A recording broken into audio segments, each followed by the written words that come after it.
તો આગળ વાત કરીએ તો વિજાપુરના ગેરીતાબા અંધશ્રદ્ધામાં મોટી કાર્યવાહી કરવામાં આવી છે। વિજાપુર પોલીસે 4 આરોપીઓની ધરપકડ કરી છે। નણંદ નણદોઈ સહિત 4 સામે ફરિયાદ નોંધવામાં આવી હતી। મહિલાની નણંદને તેની ભાભી ઉપર વહેમ હતો। મહિલાના હાથ ઉકળતા તેલમાં નાખ્યા હતા। અંધશ્રદ્ધામાં એક મહિલા સાથે બર્બરતા કરવામાં આવી, જેને લઈને હવે પોલીસે કાર્યવાહી કરી છે। મહેસાણા વિજાપુરની આ ઘટના છે, જ્યાં ગેરીતા ગામમાં મહિલા સાથે દુર્વ્યવહાર કરવામાં આવ્યો હતો। આડો સંબંધ હોવાનો વહેમ રાખીને મહિલાના હાથ જે છે તે ઉકળતા તેલમાં નાખવામાં આવ્યા હતા, જેને લઈને હવે પોલીસે કાર્યવાહી કરી છે અને નણંદ અને નણદોઈ સહિત 4 સામે ફરિયાદ નોંધવામાં આવી છે।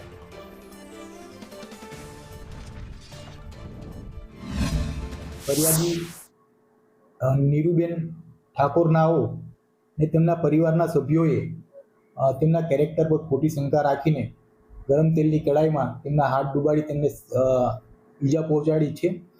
આરોપીઓ હાલ પોલીસ કબ્જામાં છે અને તેમના વિરુદ્ધમાં કાયદેસરની કાર્યવાહી કરવાનું ચાલુ છે। उसका अच्छे से ड्रेसिंग अभी चल रहा है, तो अभी 2 दिन से सेम उनका ड्रेसिंग चल रहा है। अभी उनको हालत अच्छा है, थोड़ा फिंगर मूवमेंट प्रेजेंट है। पहले उनकी मुट्ठी भी बंद नहीं हो सकती थी, अभी अच्छा है, फिंगर में भी मूवमेंट प्रेजेंट है। पेशेंट 3 to 4 डेज के लिए तो ऑब्जर्वेशन में रखना पड़ेगा, तब तक डेली 2 टाइम उनका ड्रेसिंग चलेगा।